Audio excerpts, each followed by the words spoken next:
Қайырлы күн, құрметті көрермендер. Осы жақында мен Мағжан Жұмабаев атамыздың педагогика кітабын оқып бітірген болатынмын. Осы тұста бұл кітаптан бірнеше келіспейтін тұстарын да байқаған болатынмын. Және де бүгін мен осы кейбір келіспейтін пікірлер бойынша мектебіміздің педагог-психологы Перизат апайдан сұхбат алмақшымын. Қайырлы күн, Перизат апай. Өзіңізден сұхбат алсақ болады ма? Болады. Жақсы. Ендеше бастайық, иә? Жақсы.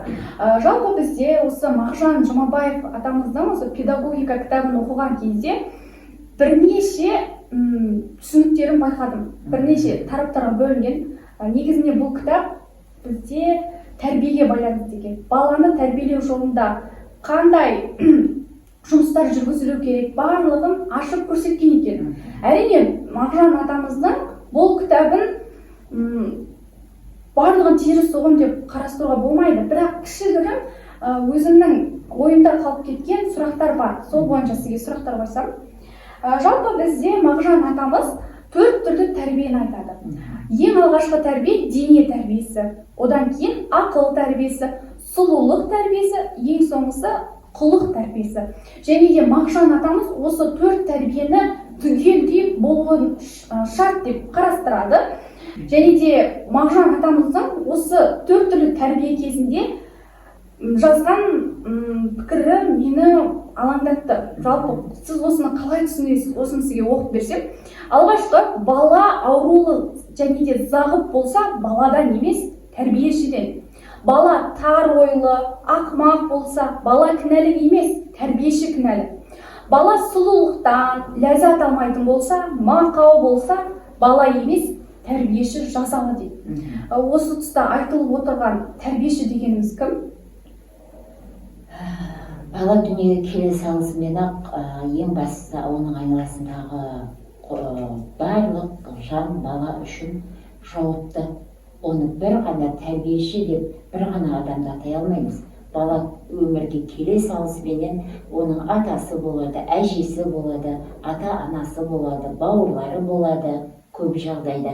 Міне олардың барлығы бала тәрбиесіне өте жауапты адамдардың бірі. Жаңағы Мағжан атамыздың айтып отырған тәрбиеші деп отырғандары осы жандар деп түсінемін мен. Себебі бір адаммен ол шектелмейді бала тәрбиесі. Ол дүниеге келген уақытта. Мектеп, одан кейін осы 3 жасқа барғаннан бастап балабақша табалдырығын аттайды. Балабақшада қабырғасында сонда жүрген тәрбиешілер, жалпы сонда жұмыс істейтін әрбір азамат баланың тәрбиесіне жауапты. Ал қайтадан отбасына келгенде отбасыдағылар жауапты. Бала сол жаста көп нәрсені танысаң, білсең дейтін уақыты. Жаңа балабақшадан ала алмаған көптеген сұрақтың жауаптарын ол отбасыдан келіп сұрайды. Неге деген сияқты. Ол кезде оның қоршаған барлық отбасы мүшелері оған дұрыс бағыт-бағдар беру керек. Дұрыс түсінік беру керек. Дұрыс мағлұмат беру керек балаға. Ал одан кейін мектеп қабырғасын аттайды. Мектеп қабырғасында да ең бастысы оның мұғалімі болады. Және осында мектеп қабырғасында әр балаға жауапты мамандар болады. Солар жауапты. Ал одан кейін қайтадан отбасына келеді ол мектептен кейін. Мектепке бір ары кетсе 6-7 сағат болады жоғары сынып оқушылар. Одан кейін қайтадан үйде отбасы мүшелері жауапты. Жалпы дүниеге келген балаға біз оның айналасындағы әрбір азамат жауапты. Себебі ол баланың қоғамға қажетті, керекті тұлға болып қалыптасуына жауаптымыз барлығымыз. Сонда Перизат апай, сіздің түсінігіңізше бұл тәрбиеші дегеніміз тұтас қоғам. Тұтас қоғам, дұрыс айтасың, өте дұрыс. Түсінікті. Менде тағы да алаңдатқан бір пікірі бар. Жалпы Мағжан атамыздың пікірінше бұрынғы салт сананың барлығын дұрыс деп қарастыруды ол негізінде жақтамайды. Соның біріне нақты бір мысал келтірсем, бесік һәм бөлеу деген бөлімі бар. Ол бөлімде айтылады, баланы бесікке салу негізінде дұрыс іс емес. Баланың өзін өсірген жақсы деп айтады. Жалпы бұл тұста біз қазақ салт дәстүр, әдет ғұрыппен өмір сүріп үйренген халықпыз ғой. Тіпті қазірдің өзінде бесікке бөлеу деген өз маңызын жойған жоқ. Және де осы тұста осы пікірді қалай түсіндіресіз, және де өз пікіріңізді қалай білдіресіз? Қазақта әдемі сөз бар, дәстүрдің озығы бар, тозығы бар деп. Бірақ бесікке салу бұл әлі күнге дейін өзекті бір мәселелердің бірі деп ойлаймын негізі. Себебі бала дүниеге келгеннен кейін, келгенге дейін ана құрсағында кәдімгі бесікке бөлінгендей жылы жерде жатады. Дүниеге келгеннен кейін ол балаға тура сондай бір жағдай жасауы керек. Бесікке бөлеген кезде бөлеп оны бетін жаңағы өзін жабуымен жауып қойған кезде бала ең басты өз деміменен өзі жылы жатады. Бірінші. Екіншіден оның тәні таза болады, астыңғы жағы былғанбайды, сондай таза жатады. Және жас нәресте өте шошығыш келеді, кез келген нәрседен шошиды, өзінің аяқ қолының ербеңдегенінен шошиды. Сөйтіп тағаны ол шошып ояна беретін болады. Ұйқысы тыныш болады, тыныш болмайды. Яғни, ал баланың аяқ қолын байлап қойып, жаңағы жылы бесікке жатқызсақ, ол тыныш ұйықтайды. Және өзінің жаңағы асты таза болғаннан кейін желкеніп қайта-қайта оянып кетпейді. Ең бастысы баланы жаңағы астын ауыстырам деп қайта-қайта киімін ауыстырып, оны жаңа бір ыстық, бір суықта ұстамайсың да, бір қалып температурада болады. Сондықтан да балалардың аурулары да аз болады, жас нәрестеде. Олар қанша дегенмен қоршаған ортаға, ауа райына, атмосфераға үйренбеген дене тән болғаннан кейін, ол балалар кез келген инфекцияны, кез келген ауруды жұқтырып ала береді. Сондықтан да ана бір қалыпты бір жерде жатқаннан кейін ол балаға онша ауруды өш болмайды. Мен айтар едім, бесікке салу бұл өте жақсы дәстүрдің бірі. Бірақ қазіргі кезде аурулар көбейіп кеткен. Егер дәрігер баланы бесікке бөлуге болмайды деп тыйым салатын ауру болатын болса бала, онда оны бөлудің қажеті жоқ. Егер жан тәні сау бала дүниеге келген болса, онда міндетті түрде бесікке бөлу керек деп ойлаймын.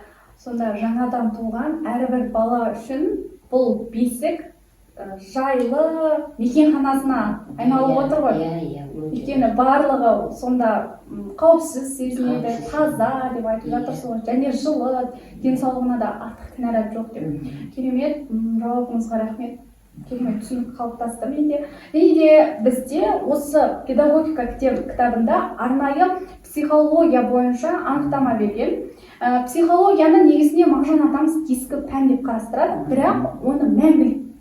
Ескі болғанмен ол мәңгілік, ол қалмайды. Себебі психо дегеніміз жан, логос дегеніміз сөз. Бұл әрине Мағжан атамыздың тілінде. Және де тұтас алғанда жан туралы сөз деген мағына шығады екен. Және де осы тұста жан көрінісі мен дене көрінісінің айырымы болады ма? Және қандай айырымдары бар? Негізгі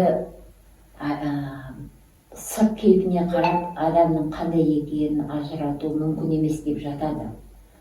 Ал шын мәнісінде егер адам аңғарымпаз, байқағыш болатын болса, ол адамның сырт бейнесіне қарап, оның жан дүниесінің қандай екенін бірден ұға қояды. Ал егер ондай қабілет болмаса адамда, міндетті түрде ол танымайтын адамыңды сөзге тарта отырып, оның жан дүниесінің қандай екенін білуге болады. Жалпы негізі мен үнемі айтам, адамның сөзіне қарап өзін таны деймін. Егер адамның сөзі сұлу, жаңағы ойы өте бір бай дүниелерді айтатын болса, ақыл тасыған жаңағы сондай бір кісілер болса, ондай адамдардың жан дүниесі бай болады деп есептеймін мен өз басым. Бірақ кейде көбіне қоғамда осы пікіріне қарсы шығатындар да кездеседі. Себебі ол әдемі сөйлей білген адамның дүниесі, жан дүниесі ол керемет деген ұғым емес. Себебі ондай әдемі сөздің астында бір үлкен бір жаңағы бір көзбояушылықта тұруы мүмкін деп. Бірақ енді ол көзбояушылық жасау, ондай бір жасанды нәрсе жасау кез келген адамның қолынан келмейді. Ондай дүниені жасау үшін бір үлкен бір айлакер болу керек па, сондай шығар деп ойлаймын да. Ал шын мәнісінде жан дүниесі таза адам әдемі таза сөйлей біледі шынын айтқанда. Ал жаңағы айттым ғой, үнемі айтамын, жаңағы бір адамдар болады, тәні Алла енді бір кемістікпен жаратады кейбіреулерін. Бірақ шын мәнісінде ондай адамдардың жан дүниесі өте сұлу болуы мүмкін. Ал бір пенделерін Алла бір барлық сұлулықты беріп қошеметпен жаратады. Ал ондай адамдарда тәкаппарлық, менмендік, кісі менсінбеушілік деген қасиеттер де болуы мүмкін. Сол үшін де бұл жерде жан мен тән тығыз байланысты дегенге мен өз басым сене қоймаймын. Болуы мүмкін енді, ол бір ілуде біреу болуы мүмкін. Жаны да, тәні де сұлу адам. Айтып жатады кейбір адамдарды жаңағы сұлулығына өзі сай адам екен деген сияқты. Сол үшін жан мен тәннің арасындағы байланыс кемге кем болады. Жан мен тән. Түсінікті. Және де біз осы жанды ішкі сезімдер деп бағалаймыз. Ішкі сезім болғандықтан оны біз сыртқа көрінбейді, сырттағылар білмейді деп ойлаймыз. Алайда негізінде ішкі жанды сыртқы бейнелерден қалай байқауға болады? Қандай белгілері бар мәселен? Негізі адамның жанын түсіну үшін бір үнсіздіктен кейін бетіне тіке қарап, оған бір жаңағы өзінің бойындағы немесе өзінің мінезіндегі бір кемшілікті немесе сондай бір болады. Кез келген адам идеал емес қой. Сондай бір нәрсені айтсақ, міндетті түрде олардан сасқалақтай бастайды, жалтақтай бастайды. Ағарып кетсе жаңағы көздері жан-жақты былай ауаны кезе бастайды. Сондай жағдайда сен оның ішкі жан дүниесінде бір қобалжу болып жатқанын байқап қоясың. Негізі жанында болып жатқан арпалысты тән ұқтырып қояды. Ал бірақ адам бәрібір емес қой. Ерік жігері мықты кісілер деретін, ол кісілерге қанша оның мінін айтып жатсаң да, қанша оның кемшілігін айтып жатсаң да, не болмаса оны мақтап жатсаң да, даттап жатсаң да, сыр бермей, бір сыдырғай болып отыратын адамдар да болады. Ондай кісілер енді ерік жігері мықты кісілер деп ойлаймын. Бірақ жанында болып жатқан арпалысты міндетті түрде тән ұқтырып қояды. Мынау қылмыскерлерді қазір анау не бар ғой, детектор лжи, соған отырғызғанда олар қанша өтірік айтқысы келсе де, бірақ жаңағы соны детектор арқылы біліп қояды ғой. Ол дегенің адамда бәрібір ішкі арпалыс сыртқа білдіріп қояды, шығады ол.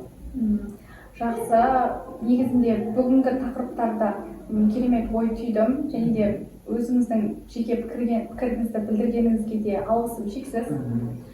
Құрметті көрермендер, бүгін біз осылайша Мағжан Жұмабаев атамыздың педагогика кітабын зерделей келе белгілі бір тұжырымдарға келдік, және де өздеріңізге де ой түйген мағыналы түсініктеріңіз болатын болса, жаза кетсеңіздер болады.